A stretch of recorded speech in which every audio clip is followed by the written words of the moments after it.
Assalamualaikum warahmatullahi wabarakatuh.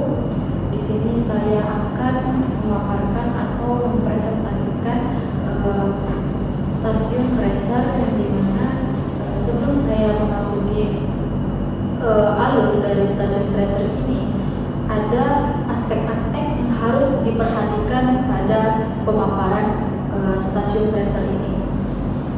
Sebelumnya saya akan menulis aspek-aspek apa saja yang nantinya bakal saya bahas.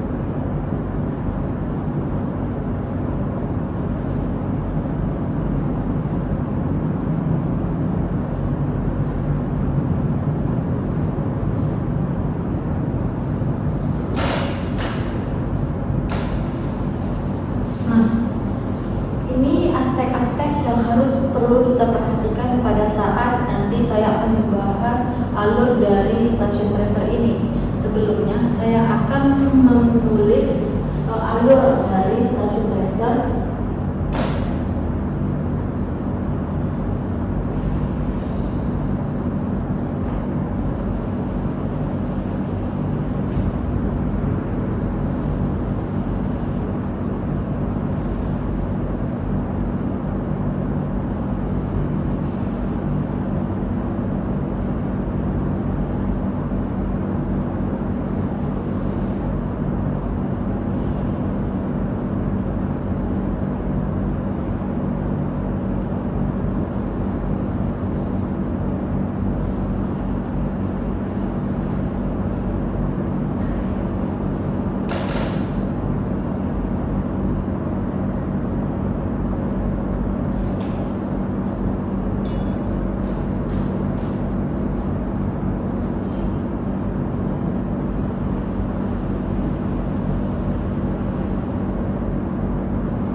Ini alur dari stasiun pemipilan atau stasiun tracer, yang dimana sebelumnya saya akan membahas dulu dari tipler. Tipler ini berfungsi untuk menuangkan TBR yang nantinya akan diolah lebih lanjut pada stasiun selanjutnya. Nah, tipler ini dia menggunakan alat auto feeder, yang dimana auto feeder itu berfungsi untuk membuka tutupnya pintu pada saat penuangan buah di tipler ini. Adapun tipler ini mencari waktu penuangan tipler dengan rumus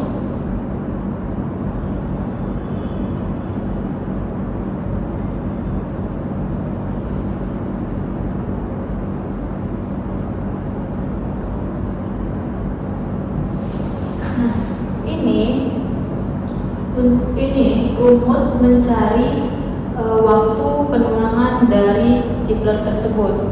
Yang pertama itu kapasitas lori dikali 60 menit dibagi kapasitas pabrik, yang dimana di PT Kayong Agrolestari ini lori tersebut berkapasitas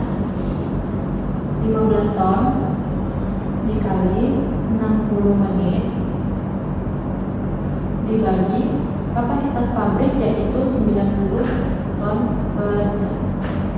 Maka waktu penuangan lori tersebut yaitu 10 menit. Nah, ini waktu dari penuangan lori tersebut. Yang dimana juga pada saat penuangan itu dengan penuangan dengan putaran 360 derajat. Kemudian setelah dilakukan penuangan di tipler, umpan TBR tersebut akan memasuki area atau memasuki SFB horizontal conveyor, yang dimana tanah buah rubus ini nantinya akan ditransfer oleh SFB horizontal conveyor, kemudian ditransfer menggunakan SFB incline conveyor. SFB incline conveyor ini juga sama gunanya seperti SFB horizontal untuk mentransfer TBR tadi yang akan diolah di stasiun tracer nanti atau drum dari tracer. Nah, kemudian setelah melewati SFB incline, TBR tersebut nantinya akan masuk ke tracer atau drum tracer. Maaf, tadi saya belum menjelaskan di SFB horizontal SFB Sterilization Fruit Bunch di PT KMA Lestari ini memiliki dua line, yang dimana SFB horizontal SFB incline nomor 1 akan masuk ke tracer nomor 1,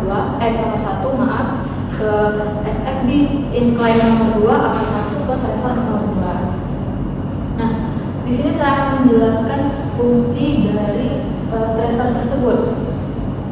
Tracer itu berfungsi untuk melepaskan brondolan dari tandannya atau dari janjangnya, sehingga mengeluarkan brondolan dari kisi-kisi drum pada tracer tersebut. Kemudian tracer juga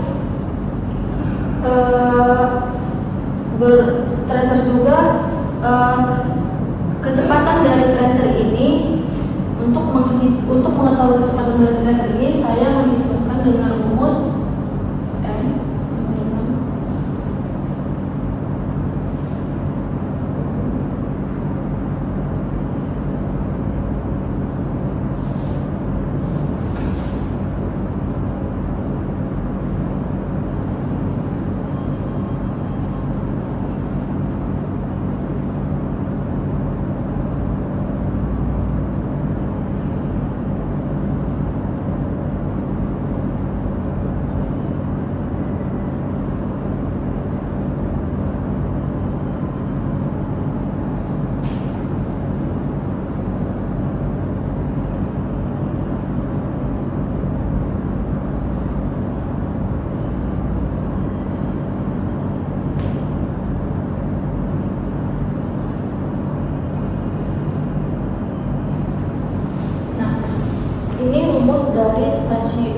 Rumus dari kecepatan tracer tersebut, yang dimana 40 dikali diameter drum dikali diameter dibagi 2, yaitu 40 1,8 dikurang 0,24 dibagi 2, nah mendapatkan 0,78 dibagi 40 dikali 0,78 dibagi 1,5, yang dimana mendapatkan hasil yaitu 22 rpm untuk kecepatan dari tracer tersebut.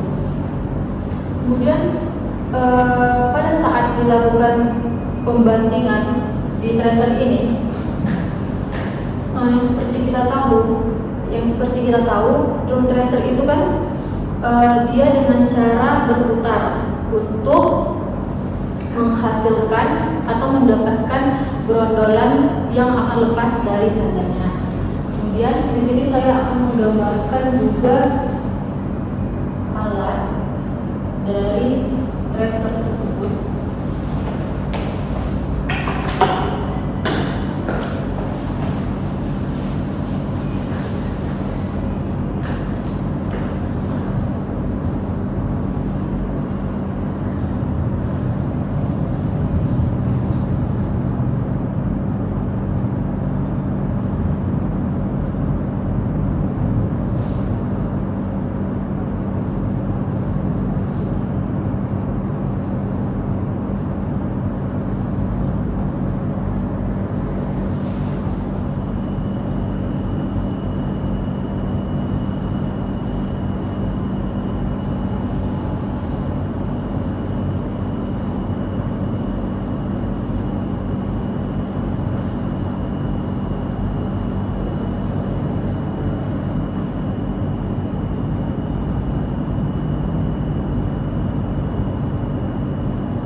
gambar dari alert stasiun tracer tersebut, dan di mana yang ini yang berbentuk seperti ini namanya spider arm, yang kemudian di sini ada lifting bar, dan di sini kisi-kisi ini berfungsi untuk keluarnya brondolan yang tadinya telah dilakukan pembandingan pada drum tracer tersebut.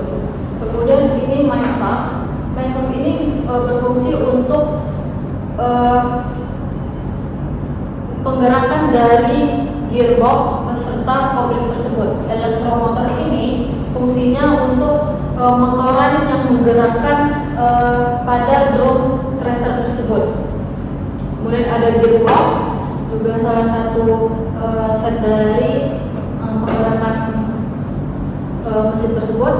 Kemudian juga setelah dilakukan pemimpinan atau pembandingan di tracer, brondolan tersebut nantinya akan setelah dilakukan pembandingan nanti di PT KMA Borobudur Lestari ini ada yang namanya retracer atau pembandingan ulang apabila pada janjangan tersebut yang masih mengikuti brondolan, maka itu dilakukan pembandingan ulang. Nanti itu namanya retracer atau tracer nomor 3. Karena di pabrik kami tidak menggunakan ban crusher, maka dari itu kami menggunakan retracer. Kemudian apabila brondolan tadi sudah keluar dari kisi-kisi dari drum tracer ini, nantinya dikirimkan melalui under tracer. Kemudian under tracer ini gunanya untuk mengirimkan brondolan tersebut yang akan diolah lebih lanjut. Kemudian ada dia melewati ban cross conveyor, brondolan tersebut dikirimkan melalui fluid elevator. Nah, fluid elevator ini berfungsi untuk mengirimkan brondolan-brondolan yang nantinya akan diproses di stasiun selanjutnya. Kemudian melewati top cross conveyor, lalu masuk ke feed distribution digester, yang dimana feed distribution digester ini berfungsi untuk mendistribusi brondolan yang akan memasuki stasiun digester, yang nantinya akan dilakukan pelumatan atau menghomogenkan brondolan tersebut. Kemudian juga setelah brondolan tadi dipisahkan dari tandannya, janjangan itu dikirimkan melewati empty bunch horizontal conveyor. Gunanya, fungsi dari empty bunch horizontal conveyor ini mengirimkan janjangan ke area composting, yang dimana nantinya janjangan tersebut akan diolah dan dikirimkan ke kebun untuk menjadi pupuk. Begitu. Jadi tadi saya sudah menjelaskan alat-alatnya, kemudian SOP juga sudah saya jelaskan, alur juga sudah saya jelaskan, untuk mencari kecepatan tracer juga saya jelaskan. Kemudian kita masuk ke parameter keberhasilan. Nah, yang dimana poin penting dari stasiun tracer ini, yang pertama parameter keberhasilan dari trip loss, yang dimana sampelnya yaitu 0,50%, sedangkan on time base-nya yaitu 0,033%. Untuk empty batch-nya, untuk oil skin empty batch yaitu sebesar 1,7%. Nah, ini parameter keberhasilan yang ada di stasiun tracer. Kemudian adapun K3 yang harus diperhatikan di stasiun tracer ini, yang pertama ada helm safety, yang kedua ada sepatu safety, yang ketiga juga ada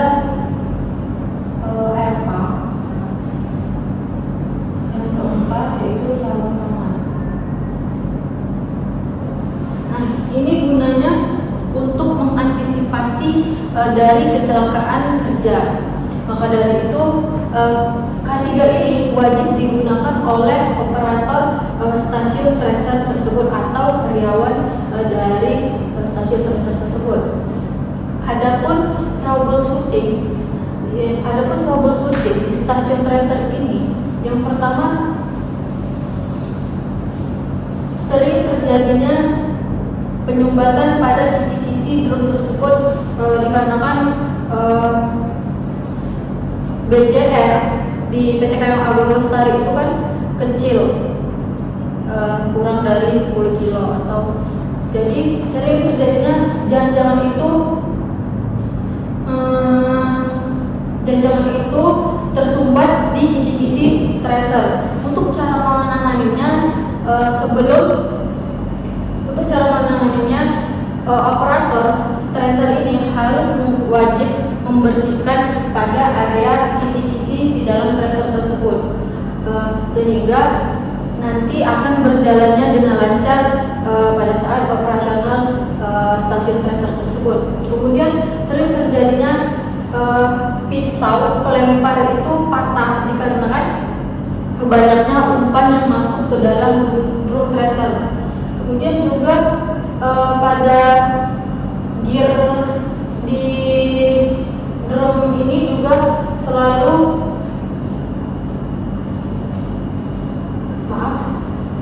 kemudian juga umpan yang nantinya banyak yang masuk ke dalam drum tracer ini nanti juga akan mengakibatkan overfeeding pada saat proses berjalannya drum tracer tersebut. Maka dari itu troubleshooting yang sering terjadinya pada drum tracer itu harus diawasi. Kemudian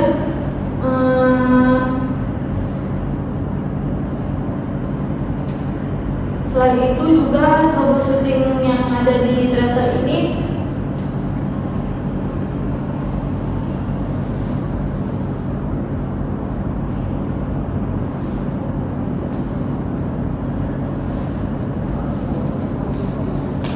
mungkin itu saja yang bisa saya jelaskan. Apabila saya